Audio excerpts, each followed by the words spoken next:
depressed and they're really depressed, you should try giving them antidepressants. Because if they die, you can't help them. Okay, so if you're suffering, you are obligated, in a sense, to hold on to whatever rope someone throws you. And one of the things I do with my clients all the time, especially if they're really in trouble, is to tell them, look, I don't know exactly what's going to help you, but don't arbitrarily throw out any possibilities because you might not have that luxury. Antidepressants help a lot of people, and there are technical reasons why that's the case. So that's a simple answer. It's not relevant to what I already described, except that if you're offered a gift by your society and it works, try it. I don't care what your presuppositions are. Apart from that, lots of the time you see people who are suffering with depression, for example. There's a multitude of reasons, but I'll take one common reason. You can think about it as associated with the story of Peter Pan. Now, Peter Pan is someone who won't grow up, right? Now, the problem with Peter Pan is he gets to be king, but it's king of Neverland. Neverland doesn't exist. So being king of nothing isn't that helpful. Well, one of the things that you often see with people who suffer from depression, and I'm not making a blanket statement about the cause of depression because there's lots of them, is that people who don't have enough order in their life tend to get overwhelmed. So for example, if someone comes into me and to see me and they say they're depressed, I always ask them a very standard set of questions. Do you have a job? If you don't have a job, you're really in trouble in our society. First of all, your biological rhythms tend to go off the rails right away because there's no reason to go to bed at any particular time and there's no reason to get up. And for many people, if they don't get up at the same time, they foul up the functioning of their circadian rhythms, and that's enough to make them depressed right off the bat, especially if they start napping during the afternoon. They also don't have a purpose. People aren't good without a purpose. And this isn't hypothesizing. We absolutely understand the circuitry that underlies positive emotion. We know how it works. Almost all the positive emotion that any of you are likely to experience in your life will not be a consequence of attaining things. It will be a consequence of seeing that things are working as you proceed towards a goal you value. That's completely different. And you need to know this because people are often stunned, for example. They finish their PhD thesis and their presupposition is that they're going to be elated for a month. And often instead they're actually depressed. And they think, what the hell, I've been working on this for 7 years and I handed it in and what do I do now? And that's what depresses them, right? It's the what do I do now? Well, they're fine if they enjoyed it, pursuing the thing. As long as it was working out, they get a lot of enthusiasm and excitement out of that because that's how our nervous systems work. Most of your positive emotion is goal pursuit emotion. If you take drugs like cocaine or amphetamine, the reason they're enjoyable is because they turn on the systems that help you pursue goals. That's why people like them. So if you don't have a job, you got no structure, that's not good. Plus, you tend not to have a point. So you're overwhelmed by chaotic lack of structure and you don't have any positive emotion. Well, do you have any friends? So sometimes you see people who are depressed, they have no job, they have no friends, they have no intimate relationship, they have an additional health problem, and they have a drug and alcohol problem. My experience has been if you have 3 of those problems, it's almost impossible to help you. You're so deeply mired in chaos that you can't get out because you make progress on one front and one of your other problems pulls you down. So one of the things I tell people who are depressed is like, don't sacrifice your stability. Get a job, even if it's not the job you exactly want. Get a damn job. You need a job. Find some friends. Get out in the dating circuit. See if you can establish an intimate relationship. Put together some of the foundational items that are like pillars that your life rests on. Well, that's the practical thing to do. So that's one example with regards to depression.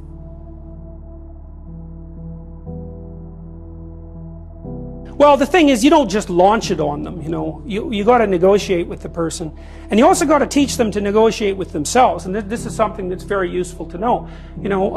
You can tyrannize yourself into doing things, but I wouldn't recommend it. What I would recommend instead is that you ask yourself what you're willing to do. It's a really effective technique. It's like a meditative technique. So for example, you can get up in the morning and you can think, well, I'd like to have a good day today, so I'd like to go to bed tonight without feeling guilty because I, didn't do some things I said I was going to do, and I'd like to have kind of an interesting day. So you got to fulfill my responsibilities, and I want to, enjoy the day. Then you can ask yourself, well, okay, what would I have to do in order for that to happen that I would do?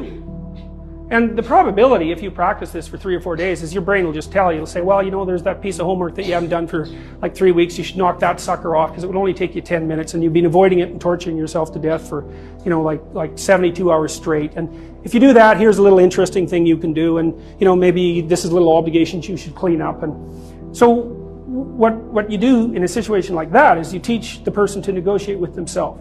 Say, well, let's figure out what your aims are. You got to have some aims, whatever they are. And they might say, well, I'm so depressed I don't have any aims. And then I say, well, pick the least objectionable of the aims and act it out for a while and see what happens. Because sometimes your emotional systems are so fouled up that you have to pretend, you have to act the thing out before you can start to believe it. I mean, people always assume they have to believe and then act, but sometimes that's true and lots of times it isn't.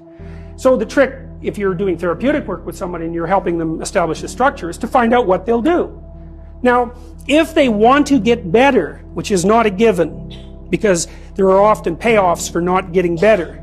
That's basically the payoffs of being a martyr, or maybe the payoffs of doing what your entirely pathological family members want you to do because they actually want you to fail. Assuming you want to get better, there's usually something you can figure out that would constitute a step towards some sort of concrete goal. And my presumption, it's a behavioral presumption fundamentally, is that small accruing gains that repeat are unbelievably powerful. So, you know, this is another thing to know about in your own life. It's something I learned in part from reading the writings of Alexander Solzhenitsyn, who's a great Russian philosopher and novelist. You know, he said, you can look at your life and you can see what isn't right about it. I mean, all you have to do is look. And then you can start to fix that. And the way you fix it is by noticing what you could in fact fix. You know, people are often trying to fix things they can't fix, which I would not recommend, because if you try to fix something you can't fix, you'll just ruin it. Like, you can find all sorts of undergraduates who are perfectly willing to restructure the, the international economic system, who cannot keep their room clean. And there's actually a gap there, you know, and it's surprising that people don't actually notice. So I would say, if you pay attention, you can see things that you could fix. They yell at you. They really do. We even know how that happens. Let me give you an example, because rooms are full of stories, and the stories have effects on you. So here's a classic experiment. So you take 2 groups of undergraduates, you bring them into your lab, and you give one group a multiple choice test that has a bunch of words in it that are associated with being old. And you give the other group the same multiple choice test, except the words are associated with being young. This is independent of the content of the test. It's just descriptions. And then you time the undergraduates as they walk back to the elevators. The ones who completed the multiple choice test that had more words associated with aging walk slower back to the elevators. And they don't know that.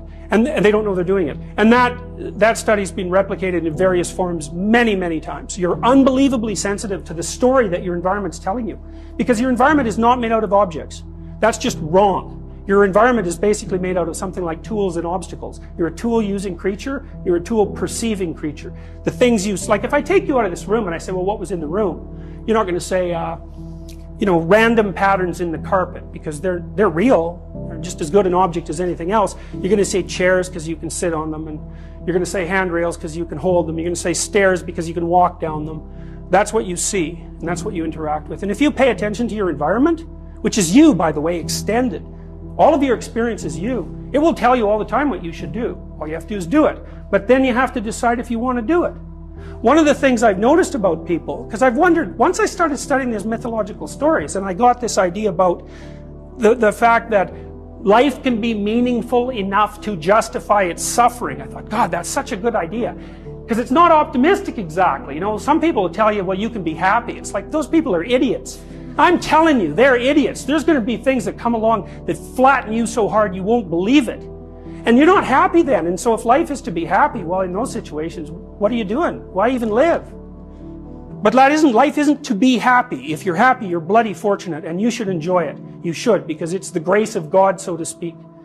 With regards to meaning, I thought, well, people know when they're doing something meaningful. They can tell. So why the hell don't they do meaningful things all the time? It seems obvious. You could do it. I mean, it's hard, you know, because other people want you to do other things, and it's a struggle, but everything's a struggle. And then I thought, well, oh, I get it. I see why. It took me about 10 years to figure this out. People have a choice. Choice number 1. Nothing you do means anything. Well, that's kind of a drag, right? It's meaninglessness of life and all that, existential angst. You know, that's kind of a pain. But the upside of nothing that you do is meaningful is you don't have to do anything. You've got no responsibility. Now, you have to suffer because things are meaningless, but that's a small price to pay for being able to be completely useless. The alternative is everything you do matters. Really. If you make a mistake, it's a real mistake. If you betray someone, you tilt the world a little more sharply towards evil rather than good. It matters what you do. Well, if you buy that, then you can have a meaningful life. But there's no mucking around. It means responsibility. It means that the decisions you make are important. It means that when you do something wrong, it's wrong. Well, do you want that?